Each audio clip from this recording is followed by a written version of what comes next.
गंगा दशहरे का मतलब जानते हो आप? केवल गंगा जी का नाम ले लेने से, एक लोटा जल शंकर भगवान को आज समर्पित कर देने से, या गंगा जल का एक जरा सा छींटा शरीर पर पड़ जाने से 10 पापों से मुक्ति मिल जाती है। दशहरा का मतलब है 10 पाप से मुक्त हो।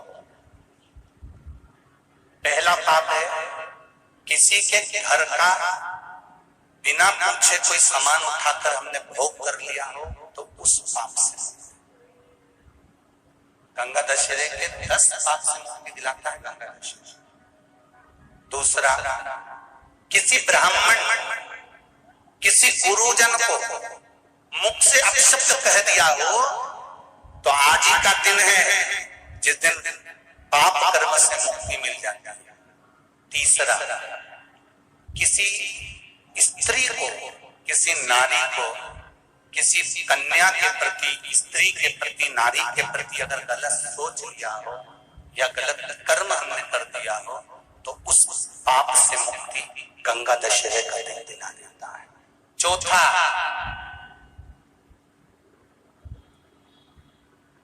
रजो धर्म धारण करने वाली नारी, रजस्वला स्त्री के हाथ का बना हुआ अगर हमने भोजन ग्रहण कर लिया है, तो आज गंगा दशहरे का दिन ही ऐसा रहता है जिस दिन उस पाप से हमें मुक्ति मिलती है।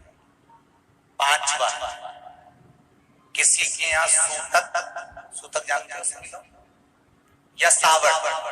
सूतक का मतलब होता है किसी के यहाँ कोई मर गया और उसके यहाँ का तुमने भोजन या पानी ग्रहण कर लिया।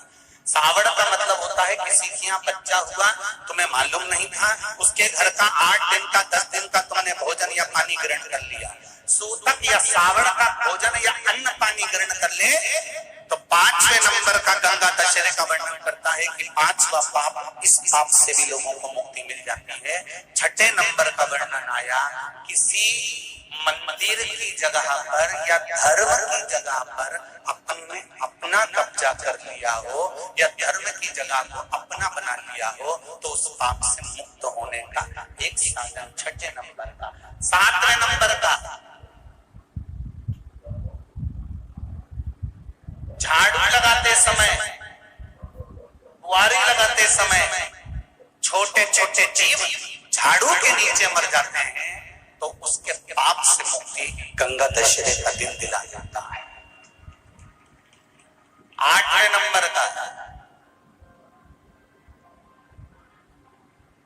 8वें नंबर, जिस समय हम भोजन ग्रहण कर रहे हो और हमारे दरवाजे पर कोई व्यक्ति आकर बैठा हुआ है और हमने उसको भोजन का नहीं पूछा या उसका मुख झूठा ना कराया, तो उस दोष से वंचित हो जाए, उस दोष को समाप्त कर दे, तो गंगा दशहरे का।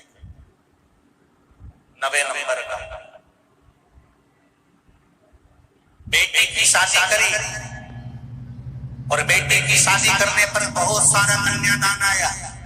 उस कन्यादान में साड़ियां ज्यादा आ गई, सामान ज्यादा आ गया, मिक्सर 2 सेट आ गए, डिनर के 2 सेट आ गए, और मायके वालों ने 1 सेट अपने घर में रख लिया और उस मिक्सर में खूब सामान पीस के खाया, खूब निपटाया।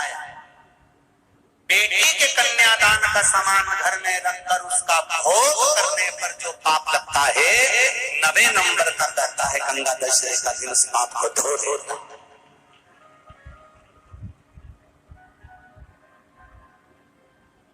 10वें नंबर का महाराज, यदि किसी तीर्थ में जाता था,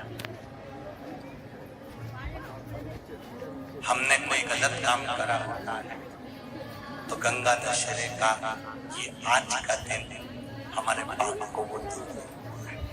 ये गंगा दशहरे के 10 पाप को धोने के लिए मात्र एक दिन है गंगा दशहरे का दिन।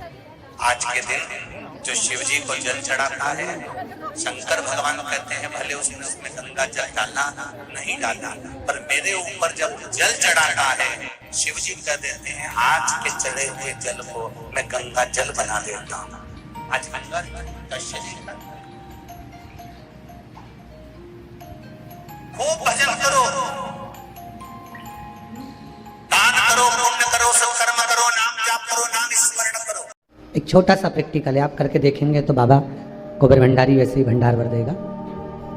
थोड़ा सा प्रयास, अगर आपके सबके घर में गंगा जल है तो एक प्रयास करके देखिएगा। कोई कार्य के लिए आप जा रहे हैं और वो कार्य अटक रहा है, नहीं हो रहा, बहुत प्रयास कर लिया, बहुत दिन से लगे हुए कि ये काम होना ही चाहिए, ये काम बहुत जरूरी और होना ही चाहिए, नहीं हो रहा। एक कटोरी में गंगा का जल निकाल लीजिए और कटोरी में गंगा का जल निकाल कर तुम्हारे घर में एक सिक्का पड़ा हो, 1 रुपया, 2 रुपया, 5 रुपया, कोई सा भी एक सिक्का पड़ा हो,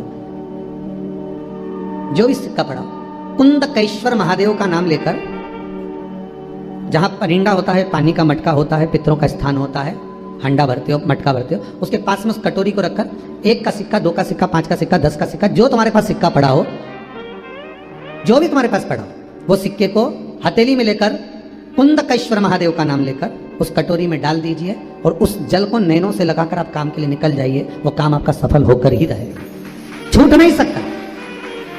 गंगा के जल में वो बल होता है, और आप जो सिक्का डाल रहे हो वो ये समझ कर डालें कि कुंदकेश्वर महादेव को मैं गंगा में स्नान करने के लिए। हमारे यहाँ पहले हमने भी देखा, आपने भी देखा होगा, किसी जब बारिश नहीं होती है या कोई काम अटक जाता है, जब बारिश, तो क्या करते थे पहले के जमाने में कि मंदिर को पैक कर दे, उसमें पानी भर दे शंकर जी के ऊपर। आपने कई जगह देखा होगा, उसमें शिव जी को डुबा, तो किसके लिए डुबाते थे? कुंदकेश्वर महादेव के। ये नियम है कुंदकेश्वर महादेव का। पर आज के जमाने में तो चंपेश्वर महादेव है तो उनको भी डुबा दे, गुप्तेश्वर महादेव है तो उनको भी डुबा दे। ये उनके लिए नहीं है। कुंदकेश्वर महादेव किनका नाम है? जम के बोलिए, कुंदकेश्वर महादेव। ये कुंदकेश्वर महादेव उस कटोरी में, उस बाटकी में सिक्के को, और फिर जब आपका काम हो जाए, आप जिससे मिलने गए हो, जिससे काम की बात करने गए और काम हो गया, तो वो जल ले जाकर सिक्के के साथ, सिक्का तो डालो मंदिर में, कहीं दान पेटी आदि में, और वो जल भगवान कुंदकेश्वर के नाम से शिव जी को समर्पित कर दो। बाबा से विनती करो, बहुत बहुत साधुवाद है बाबा, आपने मेरी लाज रख ली, तेरी कृपा बनी रहे, बस ये सुख मिले। उम्मीद है वीडियो आपको अच्छी लगी होगी। अच्छी लगी तो इसे दूसरों के साथ भी शेयर करें ताकि वो भी इसका लाभ उठा सकें, और साथ ही चैनल को सब्सक्राइब करें ऐसी और जानकारी के लिए।